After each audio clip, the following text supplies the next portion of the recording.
যখন আপনি কোনো বাড়ির উপরে আক্রোশ নেবেন বা কোনো একটা ব্যক্তির উপরে আক্রোশ নিয়ে যাবেন, তখন মতবাদের কোনো ক্ষতি হয় না। আওয়ামী লীগের অবস্থা এখন এরকম না যে সে কোথাও কোনো বাধা দেওয়ার মতো শক্তি তার আছে এবং তার লোকজন পলাতক, অভিযুক্তরা পলাতক, এমনকি আইনজীবী তো তারা নিযুক্ত করতে পারে নাই, অথবা তাদের পছন্দসই আইনজীবী ওইখানে তাদের পক্ষে হয়ে লড়ে নাই। ফলে আমি মনে করি যে ট্রাইব্যুনাল বেশ বাধাহীনভাবে রায়টা দিতে পেরেছে। তারা 3টা প্রতিশ্রুতি দিয়েছিলেন। একটা হচ্ছে সংস্কার, তারা মূলত সংস্কারের নামে অশ্বডিম্ব প্রসব করেছেন। এরপরে তারা বলেছেন নির্বাচন করবেন, সেই নির্বাচনের তারিখ এখনো পর্যন্ত ঘোষণা হয়নি, কিন্তু মাস জানি তারিখ জানি না, এবং এটা নিয়ে অনেক সংশয় আছে মানুষের মধ্যে। আরেকটা হচ্ছে বিচার, ফলে তারা বিচারটা সম্পন্ন করতে পেরেছেন, এটা তাদের প্রথম ডেলিভারি।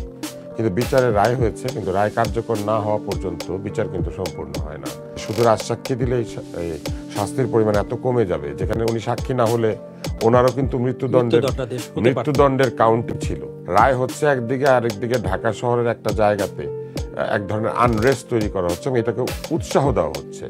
এই কাজগুলি ভালো না। এবং আজকের দিনেই বন্দরের চুক্তি স্বাক্ষর করা হচ্ছে, এইটা 24 ঘন্টা 48 ঘন্টা অপেক্ষা করা গেল না।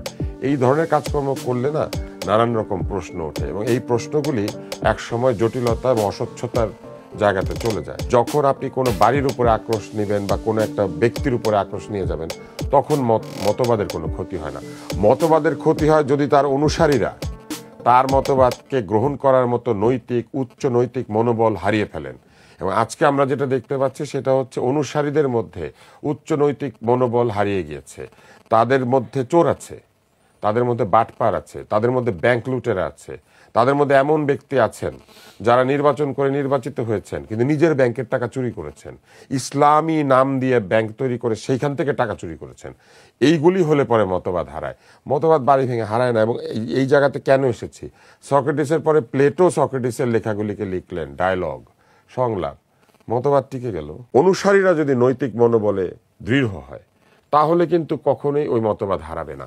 আর অনুসারীরা যদি সেই মতবাদকে ধারণ করার অনুপযুক্ত হয়, অযোগ্য হয়, মূর্খ হয়, চোর হয়, বাটপার হয়, গণতন্ত্র ধ্বংসকারী হয়, তাহলে বাড়ি ভাঙার কোনো প্রয়োজনীয়তা নাই। এমনি মতবাদ হারিয়ে